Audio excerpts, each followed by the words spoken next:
Yes. What have we got going on here tonight?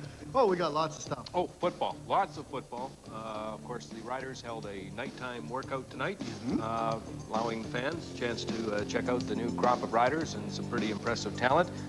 Here tonight to discuss all that talent, of which he recruited most of. Coming up Mr. this Jim evening. Popp. Yeah. And coming up on our final segment tonight, we will chat with the Riders Player Personnel Director, Jim Popp, about the exciting talent that he has amassed here at Training Camp 93 for the Saskatchewan Roughriders. But first up tonight, the base tonight at 7 o'clock, so the fans who couldn't come out during the day could get their up-close and personal look at this year's squad.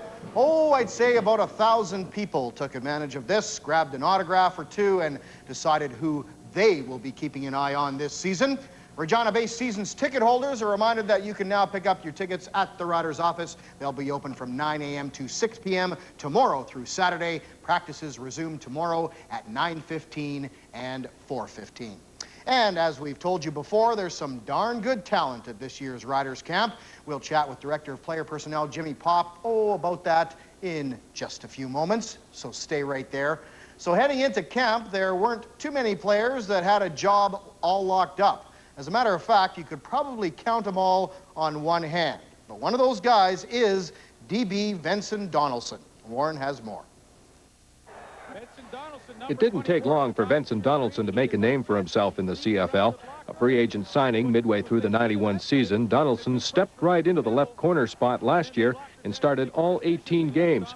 A great hitter, he was third on the team in total tackles with 72, 64 defensive, and also batted down 11 balls. He became one of the premier DBs in the league, and as such was declared a lock for a starting job again this year. But Donaldson doesn't see it that way.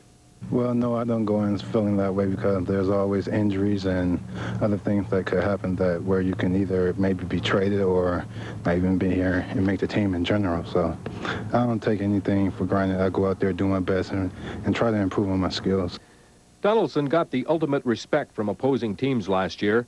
No one threw in his direction. As a result, he picked off only 3 passes. But the hitman hopes to improve on that with a move to the inside. It'll be more valuable to the team, but it's a big adjustment on his part. Basically, it's different type of releases that the receivers do inside. They get to run straight forward instead of moving sideways. So I'm working on trying to cut the receivers off and getting to the ball. When you're at the corner, you don't defend very much of the field. Everybody knows what the wide receivers are going to do and what areas they're going to run in. But at halfback, you've got the post corner, you've got the post, you've got the crossing route, you've got the out, the curl, and there's just more routes. And until you get used to the width that the halfback has to defend, it is a little difficult. Vincent did some last year. He did a very good job against Pitts and Calgary when we beat Calgary right here at Taylor Field. So he knows how to play it. It's just a matter of him getting a little bit more used to it, and I think he'll be the best in the league. There are many who believe this will be Donaldson's last year in the CFL. He's just too good, and the NFL surely beckons. But right now, the focus is a Grey Cup ring. Well, right now, I'm thinking about that in the back of my mind, but my goal and focus right now is to help the Saskatchewan Roughriders win the Grey Cup, and after that, after the season, then me and Al will sit down and talk and go from there. Well, you know, the Riders had 10 players which missed either the morning or night workout today. A few missed both. They are suffering from what Matthews calls the training camp blues. Those nagging little hamstring or groin pulls, plus assorted bumps and bruises to other areas of the anatomy. It makes it tough for the coaches to evaluate the talent, but Matthews is glad there have been no serious injuries so far.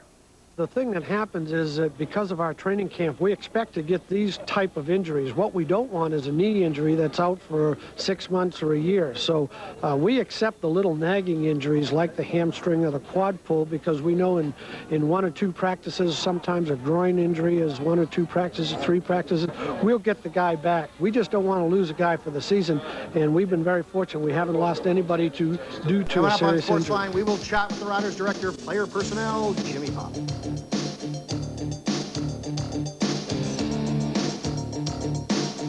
And welcome back.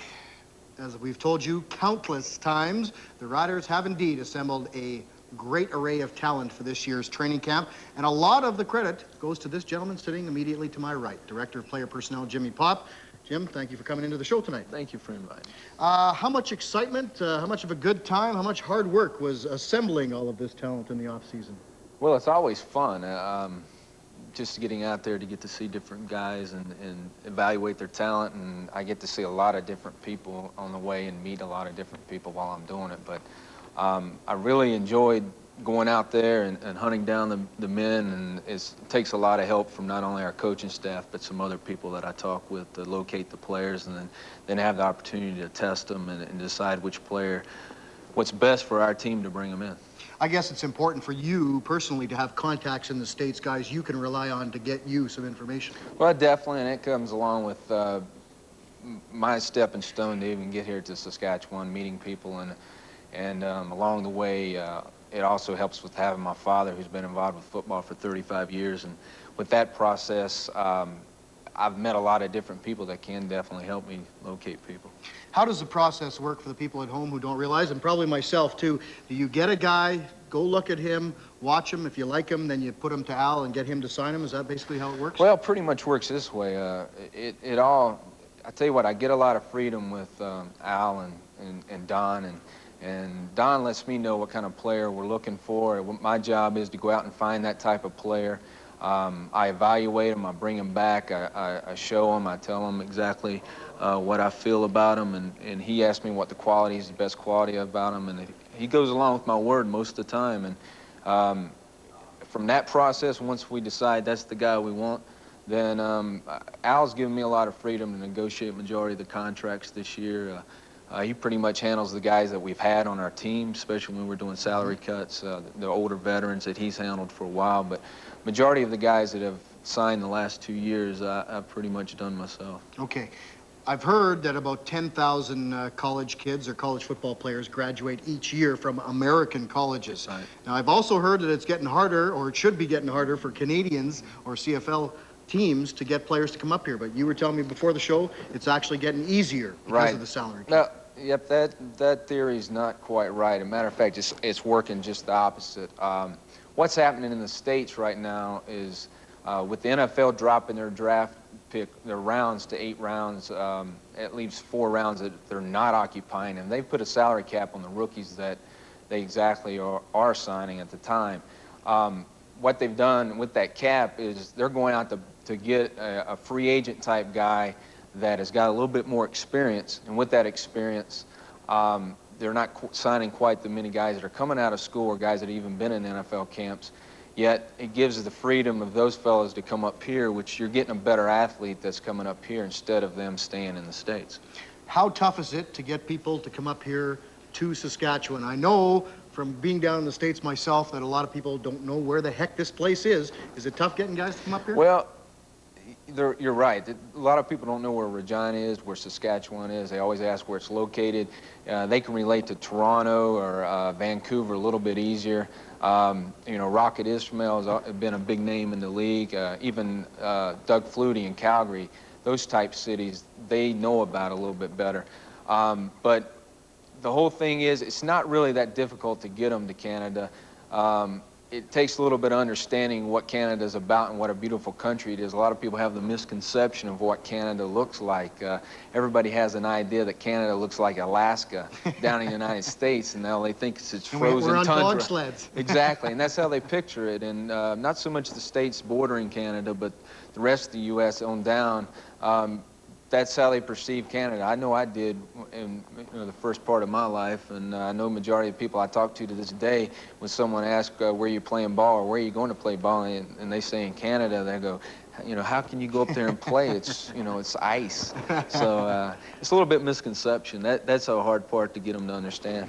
We talked about this a little bit before the show. Is there one signing you're particularly proud of, a guy you didn't think you would be able to get here to the Saskatchewan Roughriders, and you did? Well, I've worked hard on really 2 guys this year, really 3. One of them did not get to attend, and that was Terry Long with the Pittsburgh Steelers. And you know, we're hoping Terry recuperates enough to maybe we can bring him to camp. I don't know if we will at this point. We should mention he hurt his knee playing basketball. Right, about 2 days before he's supposed to report to training camp. The other gentleman is Barry Wilburn, who's played in the NFL for 6 years, has a Super Bowl ring, and Barry's just had some unfortunate luck to where he hasn't been able to continue his play in the NFL, And I've been working on him for about 2 years now, and lucky enough we've got him here, and we really hope he can help us this year. Okay.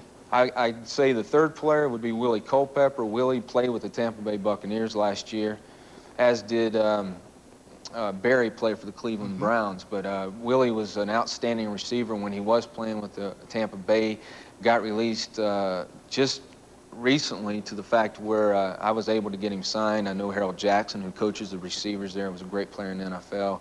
And Harold's always told me to keep an eye on this guy. And Willie just wants to play some football.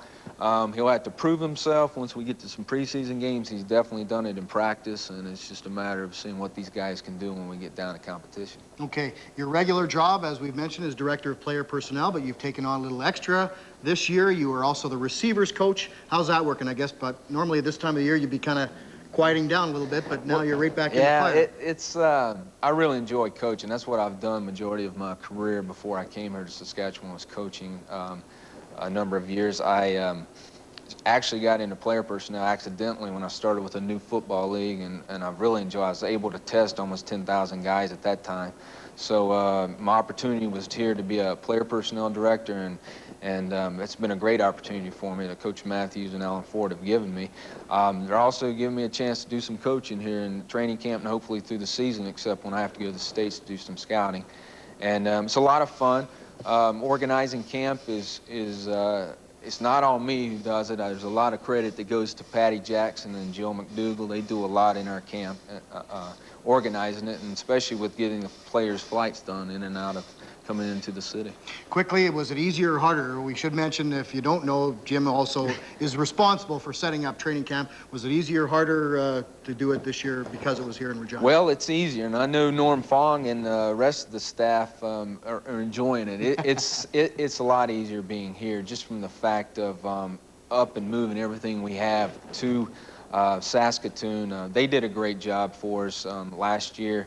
It's been great here. Luther College has done an excellent job. China Doll's done a great job of with the food. With the food at our. And what we're doing is we're having our food meals, our lunch and our dinner done at the stadium. So we actually pick the players up in the morning about 8 o'clock from Luther College, and then we take them home approximately 9 o'clock at night. They're there all day long. They go through meetings. They eat 3 meals a day. And we're just together the whole time, and it makes it a lot easier. And it makes things a little closer once the season starts. Exactly. Okay. Exactly. Thank you so much. Thank you. And continued success. Okay. All right, we'll be back to wrap things up right after this.